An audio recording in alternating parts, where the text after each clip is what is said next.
d4, knight f6, c4, g6, knight c3, bishop g7.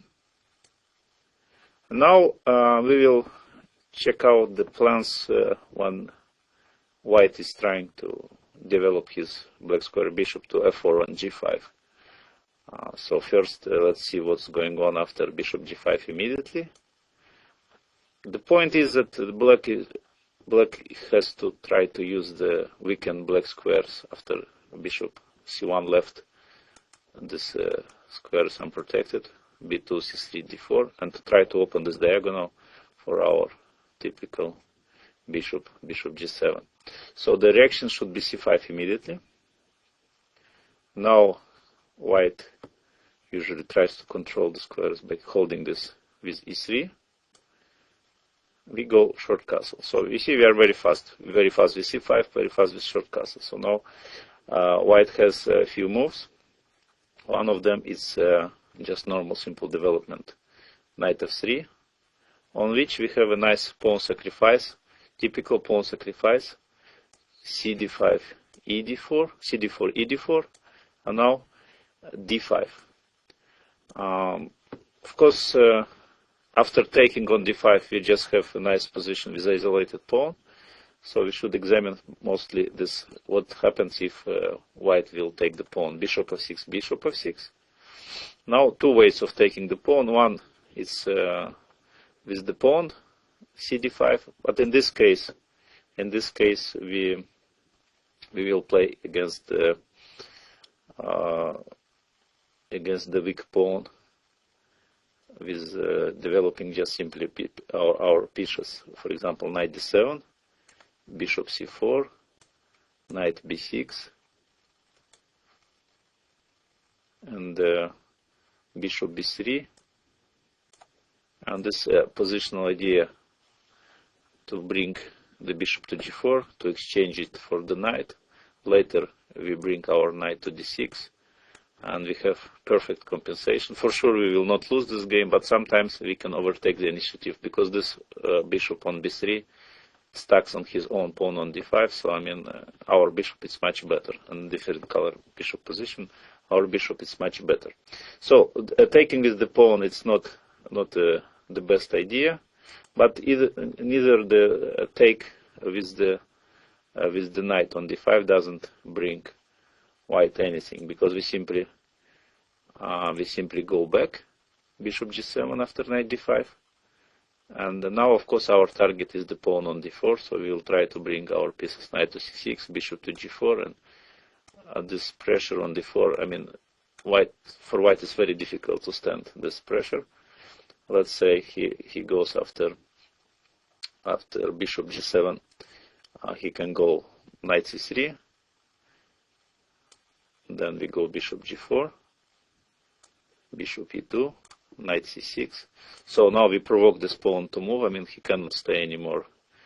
But while he's moving, I mean he really opens the diagonal for our brilliant bishop on g7. So we will use this fact. So now of course it's important to exchange first this bishop on f3. And here it's one important point about chess in general. I mean the knowledge and the habit and the skills to know when and how to change the picture. For example, we have very nice bishop on g7, which controls excellent diagonal, but we exchange this advantage for another advantage. In this case, we double the pawns, bishop c3, b takes c3, and play knight e5.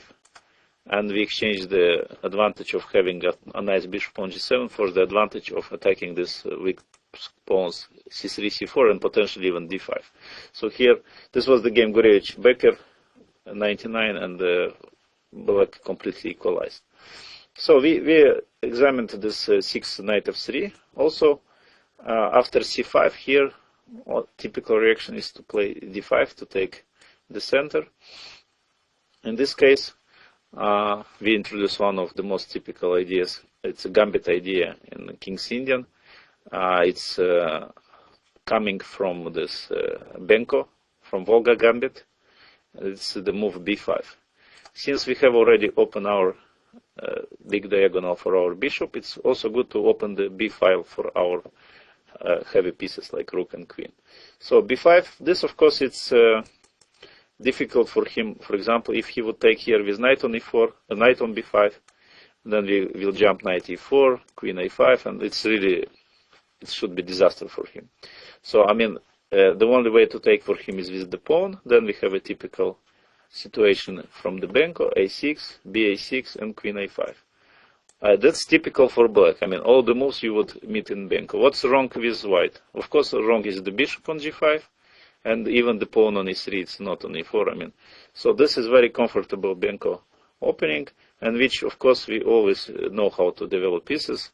If he will even survive next few moves, which is also difficult, we will bring the pawn to d6, bishop to a6, knight to d7, rook to b8, and it will be a really strong initiative for black.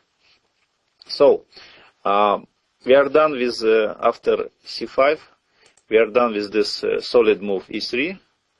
We can also check what is going on if he immediately plays d5. In this case, we are chasing the bishop by playing h6. Let's say he is going here. There is a few moves for white, but I would say that we should examine the most important move is bishop h4 on queen a5, queen d2, d6. So for the moment,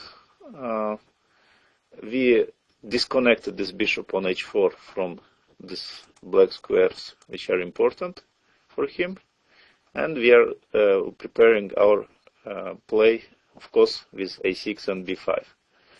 Let's see. If, for example, e3, then first move a6.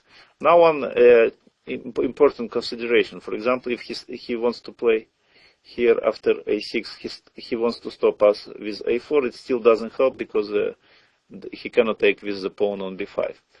So after a6, let's say knight f3, we continue with the castle, h3 in order to secure his bishop. Now it's time for first g5, bishop g3, knight bd7, and only after bishop d3 we play b5 and we destroy the whole situation in the center, white situation. After queen d2 d6, he can also play immediately more ambitious with e4, but after this we just take his bishop, knight h5, and of course we have excellent position, we have perfect coordination of pieces, queen and bishop, and also this bishop on g7 is very strong. So the idea about bishop g5 is very clear. For bishop g5 we play just c5, attack the center, go very fast with d5 with queen a5 and b5. If he's trying to hold it with e3, then we play d5. Let's see what is going on if he starts with 4 knight f3 first, and later he will move his bishop either to g5 or to f4. In this case, it's important to be fast. For example, this 4 knight f3, it's a tricky move. If we play here d6, for example, yes, he might transpose us to the fianchetto variation with g3. And those players who like to put the pawn on d5 already will lose the tempo with black. So, of course, better on knight f3 is to go short castle. In case of g3, then we get a comfortable fianchetto variation in the Grunfeld, in which the knight is on c3, which is on black's favor. So that's why this is not so a good moment for, not the best moment for white to do it. So let's say this system with bishop f4, we will check first what is going on. It's very popular, especially in blitz and rapid games. They like to just to sort out pieces with white and then to see what happens.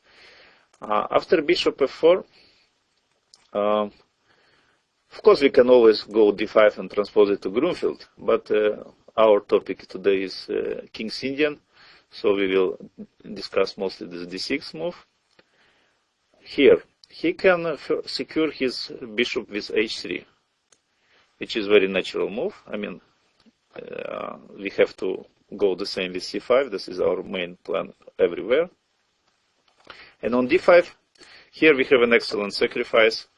Even normally we know that if we spoil the structure, the sacrifices are good. But for example, here after d5, he has this move knight b5, and it's little bit.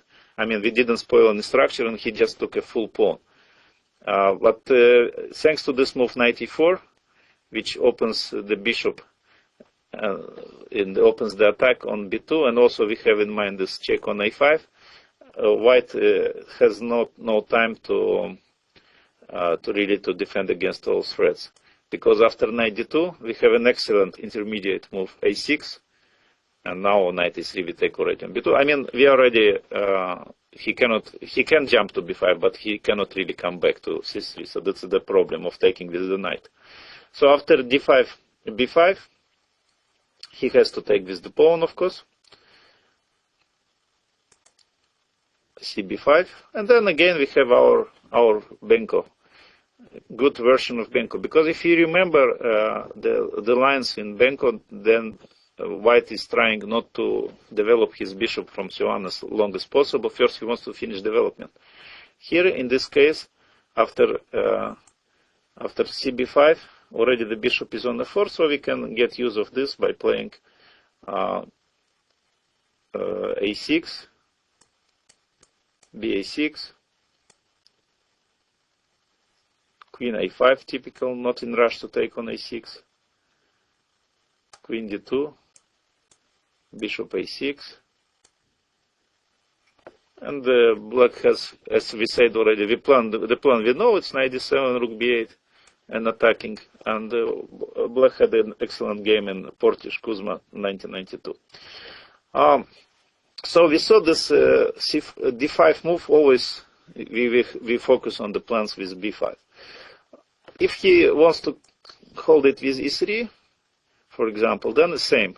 Even with waste of tempo, after e3 we take on d4, play d5, and we have a perfect position. Also, another possibility for him is after c5 to take on c5. So in this case, again, we have our bishop's diagonal open, so we can simply take on c5. After exchange on d8, don't be afraid of this jump knight b5. Just can continue with knight e8, securing the square c7. And later we just have normal development with knight c6. And it's about equal. Then if you want to outplay your opponent, it's already up to you how good you are. That's everything about this modest move h3. On e4 we have another typical strike for white, which we have to know. Especially using this position of the bishop on f4, it's the move knight c6. And on d5, this typical idea, e5 counter attack. This you just have to remember, this is enough. Let's see what happens if after d6, he doesn't play e3, doesn't play e4, he's playing more solid e3, h3, e4, if he's playing here e3, same c5, d5. In this case, we can go already with queen b6. This is one of the most typical. So first we put pressure on b2, and the best for him is to protect with queen b3. Then we exchange on b3, a b3, knight a6, and knight goes to knight square on b4. Let's say e4, knight b4, long castle, and now another knight jumps to g4, and next move, another extremely typical idea for black, f5, and all pieces are into the play, bishops, rooks, and knights. You see how they attack all these guys, how they coordinate together. let's about 6 e3. And generally speaking, this is more or less about the plans with knight f3 and bishop g5 connected together. So the idea is first knight f3 and bishop f4, sorry. So then we just go same. Castle, d6, c5. It's easy. Let's see the situation on after knight f3, short castle. They play here bishop g5 immediately. Then again we play c5, d5, and h6. It's all about the same ideas. Last time we checked when bishop is on h4, we can check now what's going on with bishop on f4, d6, e4, and now another pawn sacrifice. So if you play King's Indian, all King's Indian players, they know that for initiative, for some better life, we have to give something. In order to get something, we have to give something. So in this case, we have to give this pawn on d6. But you saw already, he made already 2 moves with the bishop, so the price, it's for this pawn, it's time. So after taking on e6, of course, if he goes away, we just have an excellent King's Indian, so he has to take this pawn. Bishop takes e6. And now he has 2 ways of taking, with bishop and with the queen. If queen d6, then immediately we find a way to avoid the exchange of the queens, of course. And a very nice square on a5, because now it's on e4, this threatening the pawn is hanging. So after queen a5, queen d2, just finish development with knight c6. And after bishop d3, g5, followed by knight g4, we have an excellent compensation. Of course, the main lines should be not queen d6, should be regarded, but bishop d6. In this case, we just have to move the rook first, but already see the rook is against the king. It's another critical construction. Bishop e2, queen a5. It's an option, but maybe queen b6 it's even better. Yes, sorry, queen b6 here is the right move. Queen b6. Yes. And what if everything is hanging? So I mean he has to take some decisions, because if e5, then after knight d7 followed by knight c6, I mean we will take back this pawn for sure. So I mean he has to play maybe after queen b6. He has to do take the on d8 already. We take rook a b8, queen c2, knight h5, nice move. We have this also in mind, the square f4, but also we keep this bishop working. Yes. g3 and bishop h3. Of course, we have full compensation again. He has problem to finish development, and we are still having pressure on the white's position. So that's all about combination of moves with 4 knight f3 and bishop on g5. And we are only left in this chapter one small thing. It's about when he is playing e4 immediately, move 4 e4, and later bishop g5. This is, by the way, it's quite popular line. And somehow before I even had problems to equalize here. But now I think it's a very clear picture for me what to do with black against this. So we play d6. Of course, e5 was one of the threats. Bishop g5. And immediately c5. So you see the concept, it's more or less the same. The critical moment of this c5 move is that what happens after dc5. On dc5 it's very easy. We just go queen a5. And the pawn is, we want to take the pawn. He has to go queen d2 and just dc5. So don't worry about the c5. Here really it's not any danger, because after e5 we can always play knight g4, f4. Finish development. We have the square h6 always for our knight in case he attacks us. h3, f6, nice counter strike. So bishop h4, knight h6. Already we can see here that the center will be destroyed and we will get a good, comfortable play with black. So don't worry about this move when we play c5 here, because that's what the fear black players they have. Sometimes without castle to play c5 and to be worried about this queen takes d8. Here is not the case. In case of e5, then we can take on e5 and play knight d7. And he also has problems. So usually what they do here, it's after c5 they play d5, which already it's a good news for us. Our bishop is secured on g7. So here we can, I mean, the work for the bishop on g7 it's secured. So we have already this diagonal for ourselves.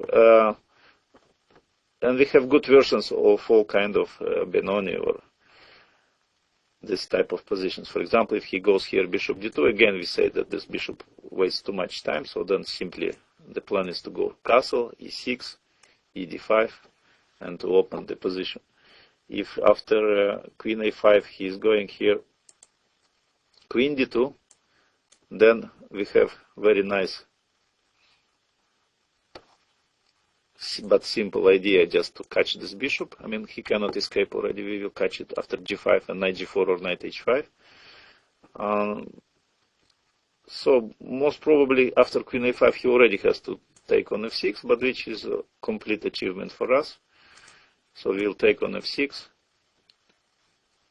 and already advantage for black. Let's make some conclusion on the whole file, on the whole chapter.